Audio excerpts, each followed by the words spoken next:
بسم اللہ الرحمن الرحیم۔ السلام علیکم میرے پیارے بھائیوں اور بہنوں، کیسے ہو آپ سب؟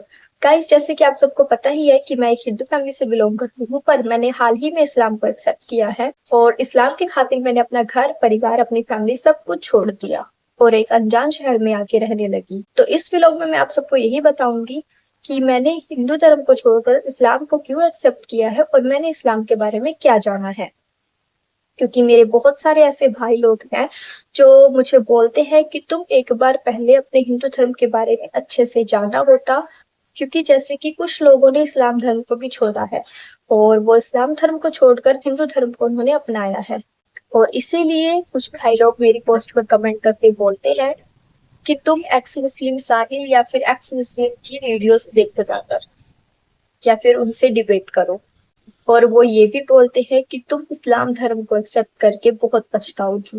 وہ شاید اسی لیے ایسا بولتے ہیں، یا تو انہوں نے اسلام کو اچھے سے جانا نہیں ہے یا پھر ان کے دماغ میں اسلام کو لے کر غلط سوچ ہے۔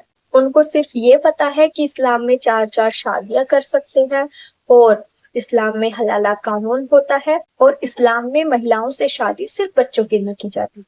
ان کو اسلام کی صرف برائی ہی پتا ہے، ان کو اچھائی نہیں پتا۔ اور جن لوگوں نے اسلام کو چھوڑا ہے ان کو سوچ کر میں حیرانی ہوں کہ آخر انہوں نے کیا سوچ کر اسلام دھرم کو چھوڑا ہے۔ جن لوگوں کو جنم سے ہی اسلام کی تعلیم دی جاتی ہے، سب کچھ جانتے ہوئے وہ اپنے اتنے پاک دھرم کو چھوڑ دیتے ہیں۔ میں یہ نہیں بول رہی ہوں کہ ان لوگوں نے اسلام دھرم کیوں چھوڑا اور ہندو دھرم کو بھی کیوں ایکسیپٹ کیا، یہ تو سب کی پرسنل لائف ہوتی ہے، اس پر ہم کچھ نہیں کر سکتے۔ ان کو اچھا لگا ہوگا تو انہوں نے ایکسیپٹ کر لیا، میں اس بارے میں کچھ نہیں بولوں گی۔ پر جتنا میں نے ہندو دھرم اور اسلام دھرم کو جانا ہے، میں ہندو فیملی میں بھی رہی ہوں 20-21 سال، اور اسلام دھرم کو جب سے میں نے جانا ہے تو اسلام دھرم میں کسی بھی طرح کا اندھ وشواس نہیں ہوتا۔ ہندو دھرم میں کیا ہوتا ہے کیا نہیں ہوتا اس کو تو چھوڑ ہی دو، اس چیز کی تو بات ہی نہیں کرنی ہے، اب وہ تو چھوڑ دیا ہے۔ بٹ اسلام دھرم کو میں نے کیسے جانا ہے اس پر میں ضرور بات کروں گی۔ جیسے کہ آپ سب کو بھی پتا ہے کہ اسلام دھرم میں کوئی اندھ وشواس نہیں ہے، کوئی مورتی پوجا نہیں ہے۔ اسلام دھرم میں ہے تو صرف ایک خدا ہے، وہی اول ہے، وہی آخرت ہے، وہ سب کچھ جانتا ہے۔ اور جب اس دنیا میں کچھ نہیں تھا تب بھی صرف میرا اللہ تھا، اور جب کچھ بھی نہیں ہوگا تب بھی صرف میرا اللہ رہے گا۔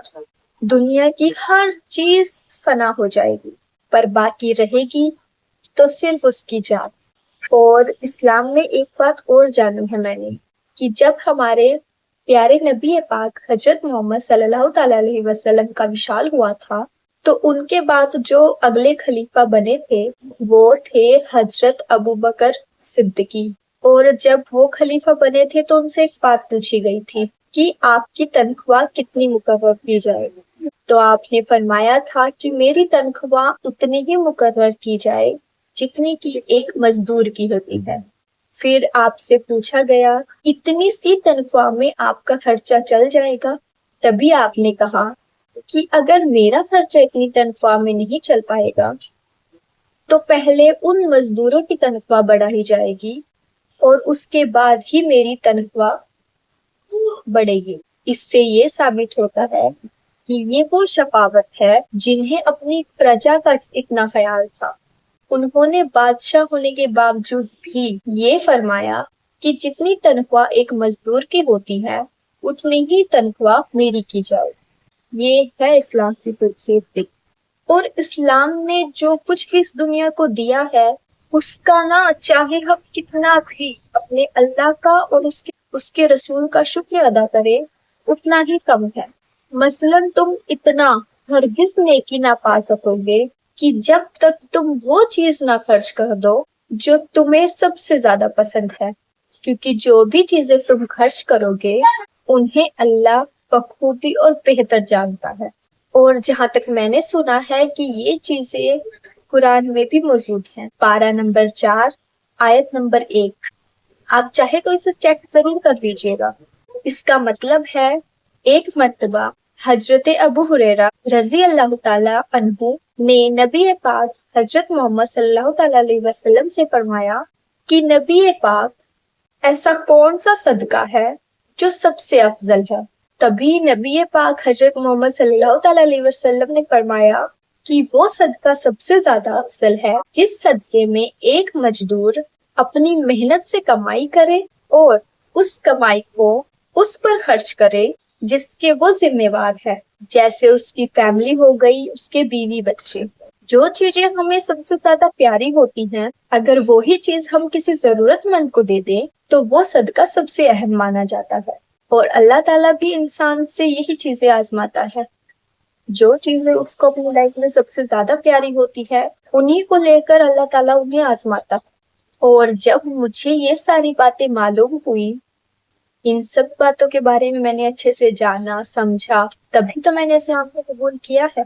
کچھ لوگوں کو ایسا لگتا ہے کہ میرا کسی نے برین واش کیا ہے، جیسے مجھ میں تو سمجھ ہے ہی نہیں۔ میں مانتی ہوں کہ میں جسے پسند کرتی ہوں وہ ایک مسلم ہی ہے، پر یقین مانو وہ خدا کا ایک نیک بندہ ہے۔